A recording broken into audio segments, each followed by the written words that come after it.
little while ago, some DLC for Metal Gear Rising kicked our ass, although we still had some fun with it. It was called Jetstream. There's new DLC. It's called Blade Wolf, the character that kicked our ass in Jetstream. Now we get to play him, and we get to have a little story about a robot wolf that has a chainsaw on his tail. Yeah, it's kind of a dream come true, because I love this character from the game. He's totally crazy.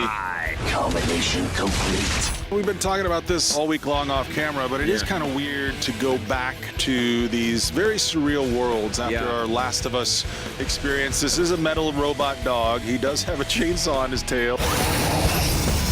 This is his story, and it's not a very long story, just like the Jetstream Sam story. No. It clocks in at a little bit under an hour. If you're really proficient with your Metal Gear Rising Revengeance. That's the trick. And I'm not really. Like, I don't know what happened, but I have amnesia. As soon as I take 5 steps away from this game, I completely forget the controls, and I got to start all over again. Well, that's the wonderful thing about the game, is that it does feel wholly original. I mean, it's its own thing. It's using a lot of tropes and familiar stuff, and obviously Metal Gear storytelling, but it's its own animal, and no pun intended there. It doesn't feel like every other hack and slasher out there. There's its own quirk and subtlety and detail in there, crazy characters. I just misrated. Raiden!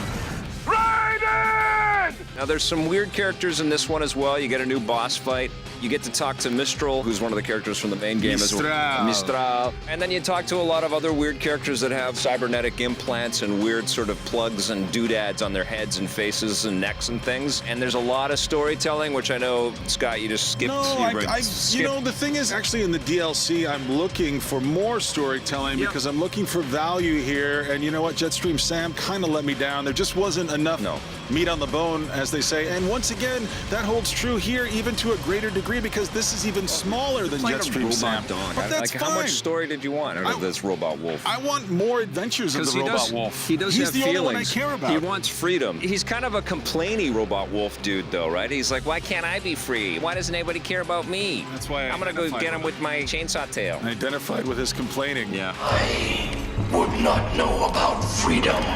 Yeah, you know what? There's lots of cool combos in this game. You got your light and your heavy attack, and when you start pounding on those things, just like when you're playing as Raiden, crazy stuff starts to happen. You turn into this sort of spinning thing. All the things that Blade Wolf was doing to you in the game, You get to do. you get to do now to enemies. And you know what? People with your tail. It's not nearly as fun as I thought it would be being a robot dog with a chainsaw tail. For some reason, this should blow my mind, and it just doesn't.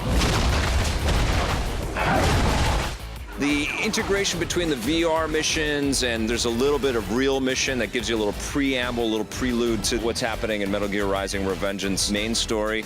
All that stuff is a little bit better than I think in the last DLC. People should probably just wait until there's like an all-encompassing, get it all for one lower price kind of version of this thing, the Game of the Year edition or whatever they're going to call it. But it feels exploitative because there are a lot of fans out there, super fans, who love this stuff through and through, who will drop money for these things, and they will be disappointed. Cannot continue. What are you going to give the Blade Wolf DLC for Metal Gear Rising Revengeance? Man, I'm going to send Konami a message. 4 out of 10. 6.5 from me. Still cool, though.